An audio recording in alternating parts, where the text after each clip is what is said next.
Good morning, ladies and gentlemen, and welcome to what feels like an autumn morning for the first time. We're up here at Maughan Thiem Kia, up in Port Adelaide, to essentially launch the season. I'm joined by Carl Jones, CEO of Rugby Union South Australia. It's 2021. 2020 seems like a distant memory. Last year obviously affected massively by the pandemic, but we've kind of reached a normality now, but we're far from what we used to be. What effects did last year have, and where are we going forward? Certainly, I mean, from a playing point of view, which is quite interesting, we did get 14 rounds in and a full final series, which was quite impressive, and considering the state of play around the rest of the country, we did really well there. Numbers were actually up. We were 7.5% up on the previous year. So considering we had a growth in 2019 also of 5%, again, that's it's quite impressive considering the climate. Finance-wise, and the annual report and the AGM's coming up in May, but we've landed in quite a positive position, mainly due to incentive payments through COVID, JobKeeper, and reducing hours of staff during that period. So we've ended up in a positive position, and as far as the club's concerned, they were up against it because they were at the coalface, and they had to actually work through the COVID management plans or COVID safe plans and manage that throughout the season, which they did fantastically, and we utilised their plans throughout the finals as well. So all in all, considering we've finished 2020 in quite a strong position, and with good numbers going into 2021. Congratulations on getting through last year. It wouldn't have been easy for anybody, and obviously being the point man on that would have been difficult. So, and here's to 2021 and moving forward and continuing to go forward. I suppose, last before you go, big goal for 2021 personally? I think 2021, where ultimately for us to become self-sustainable and less reliant on Rugby Australia for the funding that they give us, we need to get to 3,000 registered players. We're looking at 2,500 registered players in 2021 and moving towards that 3,000 moving forward. So if we get there, we're self-sustainable. So the fees that we pay will come back in, and we're self-sustainable as an organisation. Without that, we're still reliant on Rugby Australia. And unfortunately, that reliance is on the performance of the Wallabies and the crowds that are actually attending the Wallabies and the sponsorship that they can create through the Wallabies. That's the current model. So if we can move towards that, we're going to be in a better place. But also to improve the level of the game in South Australia, which I think is on the up. Don't get me wrong, but I think we need to improve the coaching and the attention to detail for those coaches. So every person who experiences rugby in this state has a fantastic experience. Neil, how are you? Good. Yeah. Well, we're meeting for the first time, and welcome to the Kia Stonic. This is the second year running that Kia have been involved and have put up a car for raffle. We'll get to you in a minute. I think it's more important to talk about the kids. Absolutely. The raffle that Kia have donated this for, that helps junior development within South Australia. It does, yeah. So what we've done this year is there's been a regionals tournament already where we mixed all the lads up and used it for talent ID. So we were picking for the state squads out of that programme this year. So this is linked in with that through the raffle. So every kid gets the book of raffle tickets that is sell through the year to help fund their trip. And the winner of the raffle drives away in this beautiful Kia Stonic. State plans this year, we've already had the regionals, and I know it's difficult in COVID, but what, going forward, what are the state programmes going to be? So it's all geared towards July when the national tournament's in ACT.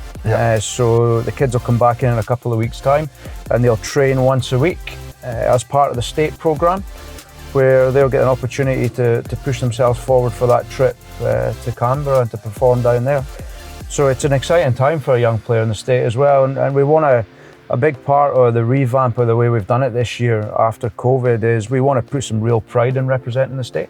So it means a lot to play for your state, And it's a great thing, a really exciting thing for a kid and their family to represent the state. So we've got to create that pride and be proud of that. Hopefully with the fundraising that goes on and reducing the cost, it becomes less of a pay to play. That's right. Then it becomes about wearing the jersey and representing the state. From my personal philosophy, I think talent ID needs to be genuine talent ID. So as a state, credit to Carl and the guys in the office, they've gone out and they've looked at opportunity to help, I guess, allow us to throw the net a little bit wider by making the cost less of a burden.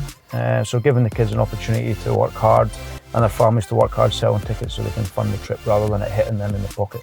And that fits perfectly with that talent ID model, so it allows us to bring more kids that maybe wouldn't be able to be in the programme into the programme. You've been brought in, you're here to help the coaches to bring players on. Rugby is strong here, the community is exceptionally strong. I've been out to most clubs now in terms of looking at the Premier grade, but also through the juniors and having a look at what's going on. And I think there's some low-hanging fruit for us there in terms of improvement and how we coach and what we coach to the young kids to give them a great experience, but also teach them the game. And hopefully over a period of time, if we start hitting those young age groups and their coaches now and helping them develop and become better at what they do and create great environments, then when they start to transition through to senior rugby, then they'll bring their knowledge, understanding, skills and experience with them, and it'll drive the standard up. Matt, G'day, how are you? Very well, how are you? Good, really good. New car for 2021. Kia Stonic. It's been hugely popular. This segment of a small SUV is just exploding at the moment, and we're very proud to be able to offer the Kia Stonic Sport as the prize this year for the lottery.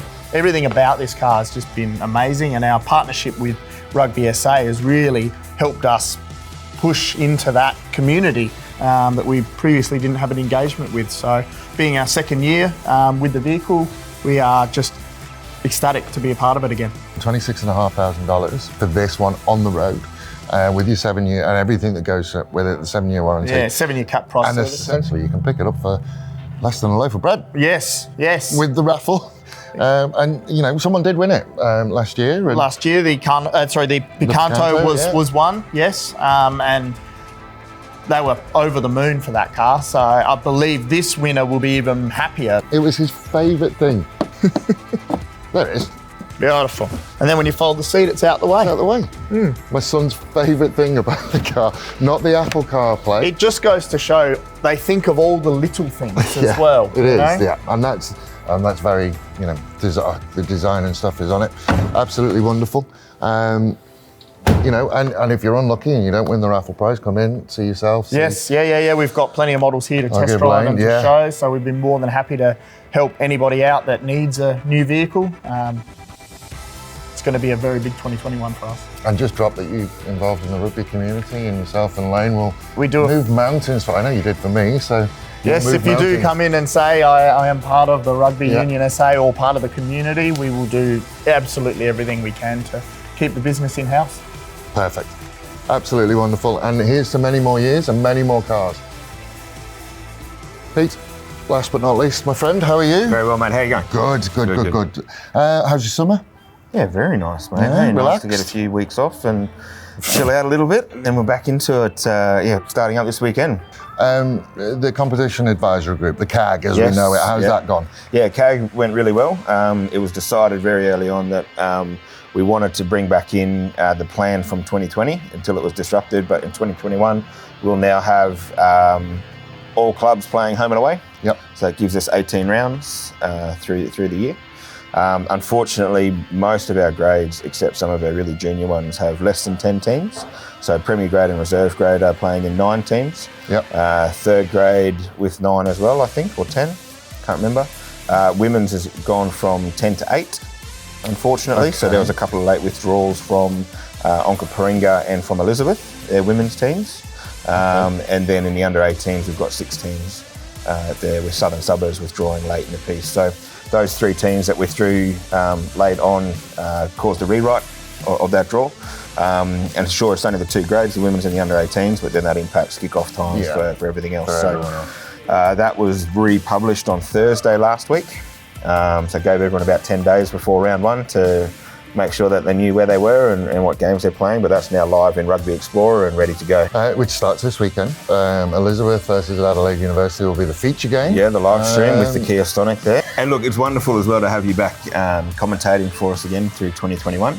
Those live stream matches, with not only Kia and things being there, but you obviously the voice of South Australian rugby and many other sports, but through Spacequake as well and having them live streaming our games. But thanks for commentating. I'm keen to hear my name being yelled out, mate. As I'm crossing, we'll get on to you a bit later. Usual setup, there'll be a break for the long weekend. It will be, yes. So and we'll just work through the wonderful South Australian winter. Yes, yeah. So the 18 rounds will actually run over 20 weeks. So there's 2 all competition buys, one being the June long weekend, and then the second one being the middle weekend of the July school holidays. That middle weekend of July school holidays is when our 14s, 16s and 18s will be heading off to Canberra for their rep tour in the juniors there. And then that'll finish up minor rounds around about the end of August.